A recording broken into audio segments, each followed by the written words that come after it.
Hello everyone, welcome back to the channel. आज हम partnership fundamental का next topic charges and appropriations के बारे में देखेंगे। आई होप आपने पहला वीडियो देख रखा है, उसके बाद ही आप ये वीडियो देखें। तो चलिए शुरू करते हैं।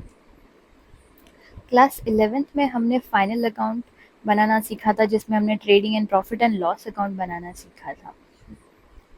तो वहाँ पे हम क्या करते थे कि जो भी नेट प्रॉफिट आता था उसको हम बैलेंस शीट में जाकर कैपिटल के साथ में ऐड कर देते थे। नेट लॉस होता तो हम माइनस करते थे, प्रॉफिट होता था तो हम ऐड करते थे। यहाँ पर ऐसा नहीं होता।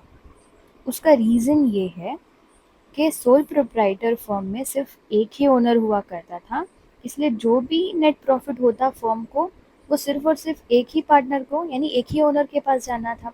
इसलिए हमें अलग अलग तरह के अकाउंट नहीं बनाने पड़ते थे। बट यहाँ पर ऐसा नहीं है। यहाँ पे जो ये नेट प्रॉफिट होता है ये पार्टनर्स में डिवाइड होता है। और ये ऐसा नहीं है कि डायरेक्टली प्रॉफिट था दोनों पार्टनर्स में डिस्ट्रीब्यूट करते, ऐसा सीन नहीं होता है यहाँ पे। ठीक है, क्यों ये मैं आगे बताती हूँ आपको। बट फिलहाल आप ये समझिए कि यहाँ पे जो भी चीज़ें लिखी हैं trading and profit and loss account में, उसको बोला जाता है चार्जेस। चार्जेस क्यों? चार्जेस वो सारी चीज़ें होती हैं जो पार्टनर्स को पे करनी पड़ती है weather the firm is in profit और लॉस। यानी फर्म में प्रॉफिट हो या लॉस हो, ये आइटम्स जो हैं इनका पेमेंट आपको करना ही करना है। ठीक है, जैसे कि फर्म का रेंट हो गया, रेट्स है, टैक्सेस है, एम्प्लॉयज़ की सैलरी। आप एम्प्लॉयज़ को ये तो नहीं बोल सकते कि फर्म में लॉस है तो हम आपको पैसा नहीं देंगे। नहीं, वो क्या है, कंपलसरी पेमेंट करना ही है। वो सारी चीज़ें लिखी जाती है प्रॉफिट एंड लॉस अकाउंट में, उनको बोलते हैं हम चार्जेस, जो कि है compulsory payment to be paid whether the firm is in profit और लॉस। ओके, तो सारे चार्जेस सिर्फ और सिर्फ P&L अकाउंट में आएगा। तो यहाँ पे हम क्या करते हैं, partners profit and loss obviously बनाएंगे, पर यहाँ पे जो नेट प्रॉफिट होगा उसको ट्रांसफ़र करेंगे एक और अकाउंट में, जिसको हम बोलते हैं profit and loss appropriation account.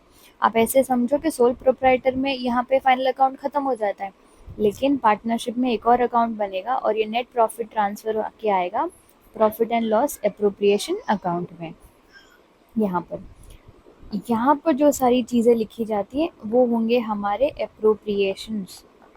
ठीक है, यानी ये वो सारी चीज़ें हैं जो इस नेट प्रॉफिट में से पार्टनर्स में बांटी जाएंगी। जैसे कि अगर पार्टनर को किसी तरह का इंटरेस्ट ऑन कैपिटल देना है तो वो कहाँ से होगा, नेट प्रॉफिट से पे होगा। पार्टनर की सैलरी नेट प्रॉफिट से पे होगी, कमीशन है। ठीक है, अगर पार्टनर को कोई रिजर्व बनाना है तो वो भी इस नेट प्रॉफिट में से देंगे। यानी नेट प्रॉफिट में से ये सारी चीज़ें देने के बाद अगर कुछ पैसा बच गया तो वो पार्टनर्स आपस में क्या करेंगे, डिस्ट्रीब्यूट कर लेंगे। और ये डिस्ट्रीब्यूट करेंगे अपने प्रॉफिट शेयरिंग रेशो में। ठीक है, ये क्वेश्चन में दिया हुआ रहता है। इंटरेस्ट ऑन ड्राइंग्स, तो ये सेम फॉर्मेट है। जो भी फर्म का रेवेन्यू है वो इस तरफ लिखा जाएगा और जो भी फर्म के लिए एक्सपेंसेस है वो डेबिट साइड में लिखे जाएंगे।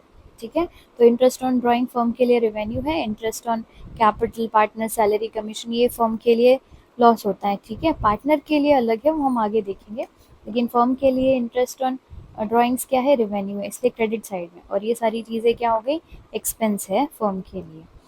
ठीक है, अब ये सारे जो आइटम्स हमने यहाँ देखे ये सब क्या है, ये है अप्रोप्रिएशन। अप्रोप्रिएशन वो सारी चीज़ें हैं जो पार्टनर्स को मिलती है और वो सिर्फ तभी हमें देनी है जब फर्म में प्रॉफिट है। अगर समझो फर्म जो है लॉस में थी, ठीक है, कोई नेट प्रॉफिट था ही नहीं, लॉस था, तो ना ही पार्टनर को कोई सैलरी मिलेगी, ना ही कमीशन मिलेगा, ना ही इंटरेस्ट ऑन कैपिटल, ऐसी कोई चीज़ें पार्टनर्स को नहीं मिलेगी। यानी कि appropriation are those items which are to be paid only when the firm is in profit. If there is no profit, appropriation का पेमेंट नहीं होगा। तो आई होप कि आपको क्लियर हुआ है चार्जेस क्या है, अप्रोप्रिएशन क्या है। ठीक है, जो अप्रोप्रिएशन अकाउंट में हम profit and loss appropriation account में लिखे हैं वो है appropriation, to be paid only when the firm is in profit, and charges are to be paid whether the firm is in loss or profit.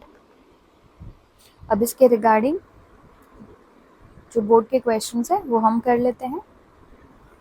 पहला question है यहाँ पे, which of the following item is not tilde through profit and loss appropriation account. इनमें से कौन सी वो चीज़ है जो हम profit and loss appropriation account पे नहीं लिखते?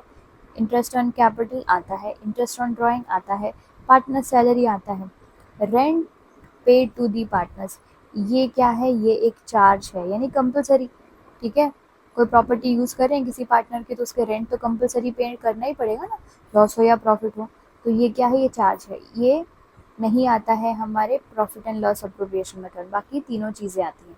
तो इसका आंसर है C. Next question, interest on partners loan is debited to profit and loss account. ये बिल्कुल करेक्ट है।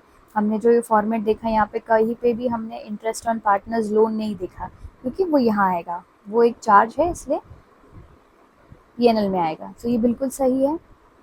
Interest on partners loan is a charge against profit. तो देखो, ये दोनों ही चीज़ें करेक्ट हैं और ये रीज़न भी एक करेक्ट एक्सप्लेनेशन है असर्शन का। तो यहाँ पे ऑप्शन में दिया हुआ है both assertion and reason are correct, so C is the answer. Next question, partner salary is debited to profit and loss appropriation account.